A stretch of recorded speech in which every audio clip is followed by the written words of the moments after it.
some of your matches with Andre the Giant from the 70s? Well, the first time I met him, it was funny. He came over because he was a big draw in Japan. Big draw. Actually, the first tour that I was on, I wasn't actually on the tour. I worked with Sakaguchi, and then they took me on tour with them to show me what was going on. And he was on the tour, and he was just a big card. So after a couple of years, they had me in a match with him in a tag, and I looked up at him, and I'm going, man, is this guy big? You know? I just couldn't believe how big he was. But he was, before he became injured and he started having problems and everything, he was one hell of a worker for a big guy. He set the standard for the Giants, you know. I don't think there's still a Giant today that could do what he did. What happened on the bus between you and Andre? There was an incident or something? Well, yeah, I was on the bus and Dusty Rhodes was on there, and actually Hulk Hogan was sitting behind me. And I used to sit 2 seats from the front, and he was in the back there, and I don't know if he was talking to Dusty. I think Chavo Sr. was on there too. And he started making these racist remarks, and he started throwing the N-word around and everything.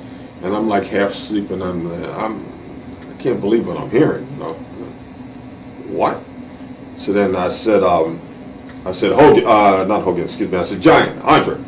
Yeah, what is it? I said, you watch your mouth. I said, I don't like what you're saying. I said, that's an insult to me, you know. And so he didn't say nothing, and then he, as the bus was going, he says, bad news. I said, yeah. He says, go fuck yourself. So I told the bus driver, pull over. Huh.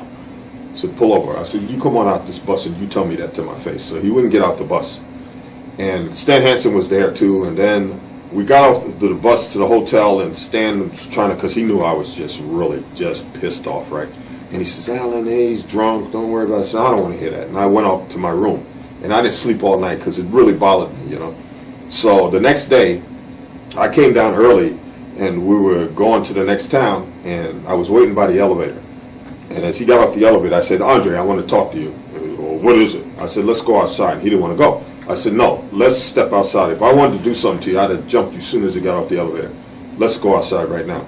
And I told him, I said, look, I don't appreciate the way you were talking on the bus. I said, you never hear me insult your people. He said, well, you know, I'm Polish and people. And I said, you don't hear that from me. I said, if you feel that way, that's your business. I don't have to listen to that nonsense, you know. I said, don't let me ever hear you say that again. So he apologized. And for quite a while there, it was tension between us. We never would speak. We were always on different tours, the same tour and everything, but we never spoke. But before he passed away, we buried